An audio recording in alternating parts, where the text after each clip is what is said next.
ഓ കർത്താവിൻ്റെ നാമം വാഴ്ത്തപ്പെടുമാറാകട്ടെ.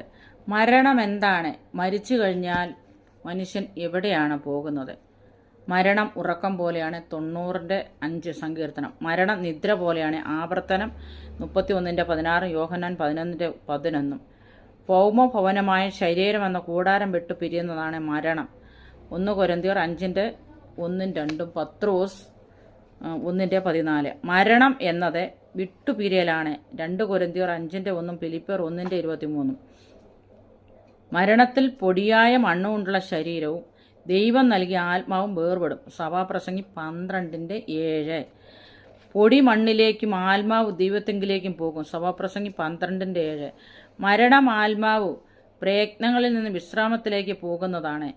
കർത്താവിൽ മരിച്ചാൽ വെളിപ്പാട് 13:14-13, ലൂക്കോസ് 16:22. യേശുവിനെ കൂടാതെ മരിച്ചവരുടെ ആത്മാക്കൾ യാതനാ സ്ഥലമായ നരകത്തിലേക്ക് പോകുന്നതാണ് മരണം.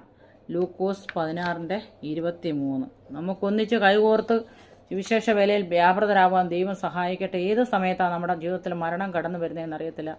അതുവരേക്കും നാം വിശുദ്ധിയോടും വേർപാടും ജീവിപ്പാൻ ദൈവം നമ്മളെ സഹായിക്കട്ടെ എന്ന് പറഞ്ഞുകൊണ്ട് ഞാൻ എൻ്റെ വാക്കുകളിൽ നിന്ന് വിരമിക്കുന്നു. ദൈവം അനുഗ്രഹിക്കും.